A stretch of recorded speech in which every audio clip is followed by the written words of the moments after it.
परी की दोस्त नागिन। बहुत समय पहले की बात है। परी लोक में मुस्कान नाम की एक परी रहती थी। परी लोक के पास ही नागलोक था, जहाँ बहुत सारी इच्छाधारी नागिन रहा करती थी। नागिनों में से सबसे छोटी नागिन अमृता बहुत दयालु और समझदार थी। एक बार की बात है, परियां और नागिनों में बहुत भयंकर लड़ाई हुई और उस लड़ाई में परियों और नागिनों को बहुत चोटें आईं।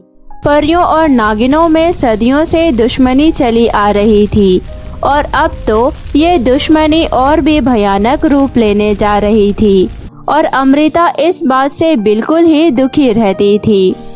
ना जाने कब ये लड़ाई खत्म होगी। इस लड़ाई से तो सबका नुकसान ही होता है, फिर पता नहीं क्यों लड़ रहे हैं ये दोनों। एक बार मुस्कान परी परीलोक से बाहर आकर घूम रही थी। तभी घूमते घूमते वो एक जंगल में पहुंच गई। जंगल का नजारा बहुत ही खूबसूरत था। मुस्कान को बहुत अच्छा लग रहा था। वो वहाँ की खूबसूरती में इतना खो गई कि उसे पता ही नहीं चला कि जो जंगलों के बीच में दलदल है उसमें उसका पैर चला गया और वो उस दलदल में डूबने लगी। बचाओ, कोई तो मुझे बचाओ, मैं इस दलदल में डूब रही हूँ, कोई तो मेरी मदद करो। तभी वहाँ से अमृता नागिन गुजर रही थी। उसने किसी के चिल्लाने की आवाज सुनी तो वो वहाँ पहुँच गई। उसने परी को देखकर कहा, ये तो एक परी है और मैं एक परी की मदद क्यों करूं? ये परियां तो बहुत बुरी होती हैं। ये लोग तो हमेशा हम लोगों से लड़ती रहती हैं। अमृता परी को वहीं छोड़ वहां से जाने लगी, लेकिन उसका मन परी को यूं मरते छोड़ जाने का नहीं हुआ। मैं क्या करूं? वैसे तो ये परियां बहुत बुरी हैं, हमेशा हम सबसे लड़ती रहती है, लेकिन मैं इसे ऐसे मरते हुए नहीं छोड़ सकती। मुझे इसकी जान बचानी चाहिए। ये सोचकर अमृता वापस आई और परी को दलदल से निकालने के लिए उसके पास एक रस्सी फेंकी। ये लो, इसे कसकर पकड़ लो। और इस तरह अमृता ने परी को उस दलदल से बचा लिया। मुस्कान परी ने अमृता को धन्यवाद करते हुए कहा, तुम तो नागिन हो ना, फिर भी तुमने मेरी मदद की, तुम्हारा बहुत बहुत शुक्रिया। हम नागिनें तो सबकी मदद करते हैं, लेकिन तुम परियां ही बेवजह उन्हें मार देती हो और उनसे लड़ती रहती हो। हम परियां भी बिना किसी कारण किसी को नुकसान नहीं पहुंचाते और हम भी सभी की मदद करते हैं, और तुमने तो मेरी जान बचाई है। तुम बहुत ही अच्छी हो। क्या तुम मेरी दोस्त बन सकती हो? नहीं नहीं, एक परी और एक नागिन कभी दोस्त नहीं हो सकते। अब तुम जाओ यहाँ से। तुम चाहे जो भी कहो, तुम बहुत अच्छी हो और आज से तुम मेरी सबसे प्यारी दोस्त हो। तुमने मेरी जान बचाई, इसके लिए तुम्हारा दिल से शुक्रिया। मैं हर रोज तुम्हारा यहीं पर इंतजार किया करूँगी और मुझे यकीन है तुम मुझसे मिलने जरूर आओगी। इतना कहकर दोनों वहाँ से चले जाते हैं। अमृता जब वापस जा रही थी तब उसे मुस्कान की बातों में सच्चाई लग रही थी। अगले दिन मुस्कान परी फिर से उसी जंगल में आ रही होती है। तब उसकी माँ पूछती है, आज इतनी सुबह सुबह कहाँ जा रही हो?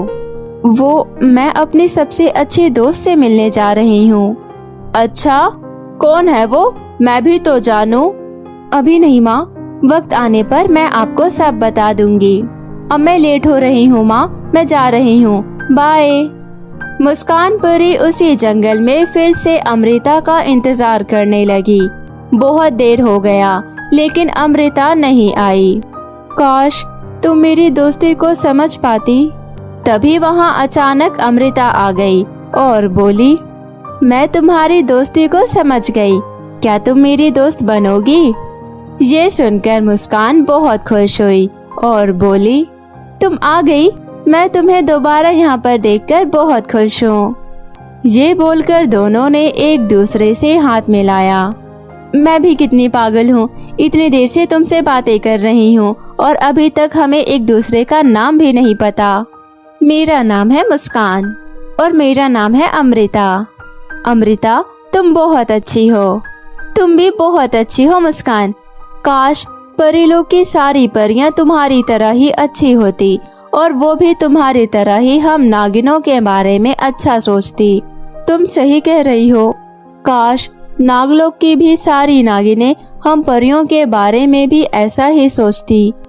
क्या हम कुछ ऐसा नहीं कर सकते जिससे हमारी परीलोक की सारी परियां और नागलोक की सारी नागिनें पुरानी दुश्मनी को भूलकर एक साथ रहने लगे? लेकिन ये लोग तो एक दूसरे के खून के प्यासे हैं, ऐसा कैसे हो सकता है? अच्छा चलो अब हम चलते हैं, फिर मिलेंगे। Bye bye. Bye bye Amrita, अपना ख्याल रखना।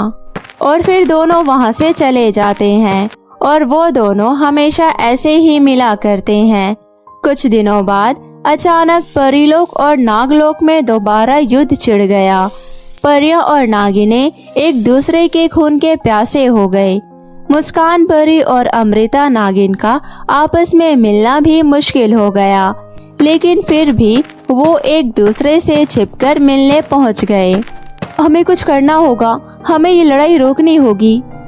तुम ठीक कह रही हो, अगर ये लड़ाई ऐसी ही चलती रही तो ना जाने कितनी परियां और कितने नागिनों को अपनी जान से हाथ धोना पड़ेगा।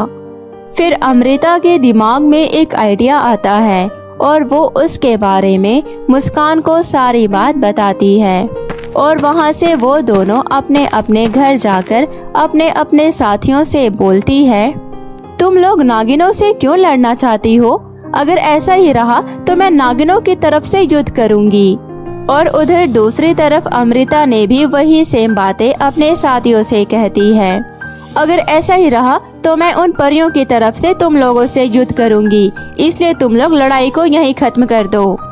दोनों सहेलियां अपने फैसले पर अटल थी, लेकिन उन दोनों के साथी ने उनकी बात नहीं सुनी।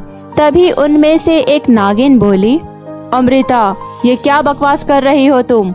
हमारी दुश्मनी तो उनसे सदियों से है और अब तुम उनका साथ दे रही हो। ये जरूरी तो नहीं जो गलती हम सदियों से करते आ रहे हैं उसे आगे भी जारी रखें। अब समय आ गया है कि हम ये दुश्मनी को यहीं खत्म कर दें। उधर मुस्कान परी भी अपने साथियों को समझा ही रही होती है, माँ अब तो समझो हम परियां बेवजह किसी से क्यों लड़े? आप भी ये लड़ाई खत्म कर दो ना। वो लोग भी बहुत अच्छे हैं, आप उनसे एक बार बात करके तो देखो। मुस्कान परी और अमृता नागिन लगातार अपने साथियों को समझा रही होती है और फिर अंत में उनकी ही जीत होती है। और फिर सारी परियां और सारी नागिन एक दूसरे से मिलकर एक दूसरे की गलती की माफ़ी मांगते हैं और फिर सभी खुशी खुशी रहने लगते हैं।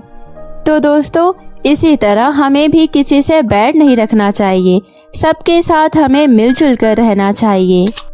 तो मेरे प्यारे दोस्तों, अगर आपको कहानी अच्छी लगी हो तो लाइक करें, मेरे चैनल को सब्सक्राइब करें और हमारी ऐसी ही मज़ेदार कहानियाँ सबसे पहले देखने के लिए बेल आइकन को दबाना ना भूलें। तो दोस्तों मिलती हूँ मैं आप सभी से फिर किसी नई कहानी के साथ। तब तक के लिए बाय बाय।